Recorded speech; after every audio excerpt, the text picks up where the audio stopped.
عباده الذين اصطفى أما بعد فقد قال الله تعالى محمد رسول الله والذين معه أشداء على الكفار رحماء بينهم تراهم ركعا سجدا يبتغون فضلا من الله ورضوانا سيماهم في وجوههم من أثر السجود ذلك مثلهم في التوراة ومثلهم في الإنجيل।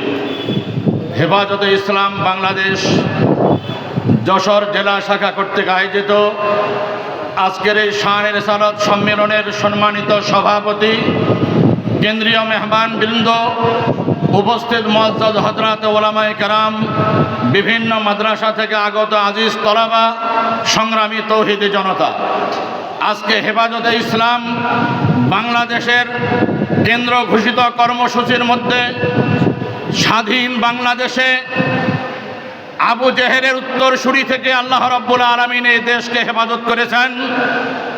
কারুনের উত্তরসূরিদের থেকে আল্লাহ এই দেশকে হেফাজত করেছেন, স্বাধীন করেছেন।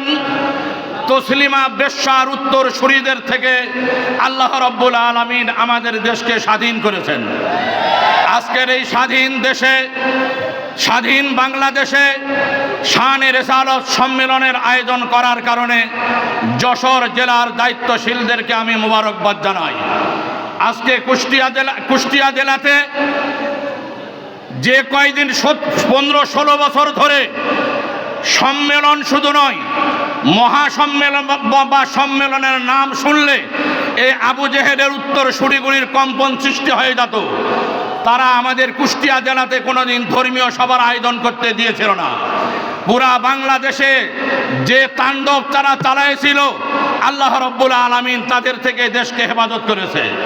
আমরা বিশ্ব নবীর শ্রেষ্ঠ উম্মত, আখেরি নবীর আখেরি উম্মত, আমাদের নবী বিশ্ব নবী মুহাম্মদুর রাসূলুল্লাহ সাল্লাল্লাহু আলাইহি ওয়াসাল্লাম ঘোষণা দিয়েছিলেন যে বনি ইসরাইলের মধ্যে 72 ফেরকা ছিল, আমার উম্মত শ্রেষ্ঠ উম্মতের মধ্যে 73 ফেরকা হবে।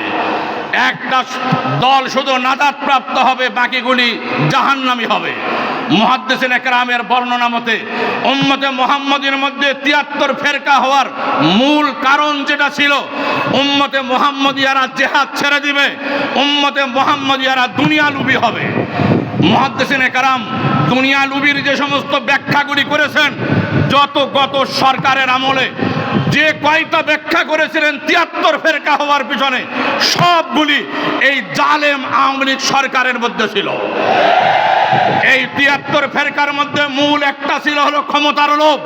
ক্ষমতাকে কেন্দ্র করে উম্মতের মধ্যে বিভেদ সৃষ্টি করে রাখবে, দলাদলি সৃষ্টি করে রাখবে, হানাহানি তৈরি করে রাখবে। এই বিষয়টা ছিল সর্বপ্রথম আবু জেহেলের মধ্যে। আবু জেহেল নেতৃত্বর মোহে পড়ে, নেতৃত্বর লোভে আমাদের নবীকে বিশ্ব নবী বলে স্বীকার করে নাই। আবু জেহেল জানতো আমাদের নবী আখেরি নবী, আমাদের নবী শেষ নবী। জানা সত্ত্বেও উম্মতে আমাদের নবীকে নবী হিসাবে স্বীকার করে নাই। এই বিষয় ওয়াফাউল ওয়াফা কিতাবের মধ্যে বিস্তারিত বর্ণনা আসছে। এই আবু জেহেলের উত্তরসূরি হলো এই আওয়ামী সরকার, কারণের উত্তরসূরি ছিল এই আওয়ামী সরকার, তসলিমা বেশ্যার উত্তরসূরি ছিল এই আওয়ামী সরকার। আজকের হেফাজতের প্রোগ্রামের মহাসম্মেলন থেকে পরিষ্কার জানিয়ে দিতে চাই, যারা আওয়ামী লীগ সরকারের উত্তরসূরি, আবু জেহেলের উত্তরসূরি এখনো বাংলাদেশের মধ্যে আছো, এরা সাবধান হয়ে দিও। ওলা ইসলামের বিরুদ্ধে, নবীর বিরুদ্ধে কোন জায়গায় কটূক্তি করবে, এই হেফাজতে ইসলাম তাদের দাঁত ভাঙ্গা জবাব দেবে। আমি মুরব্বীরা আলোচনা করবেন। আজকে কেন্দ্রীয় মেহমানের মধ্যে মৌলানা আজিজুল হক ইসলামাবাদী স্টেজে উপস্থিত আছেন। আমি তার মাধ্যমে সমস্ত দায়িত্বশীলদেরকে কথা জানাই দিতে চাই।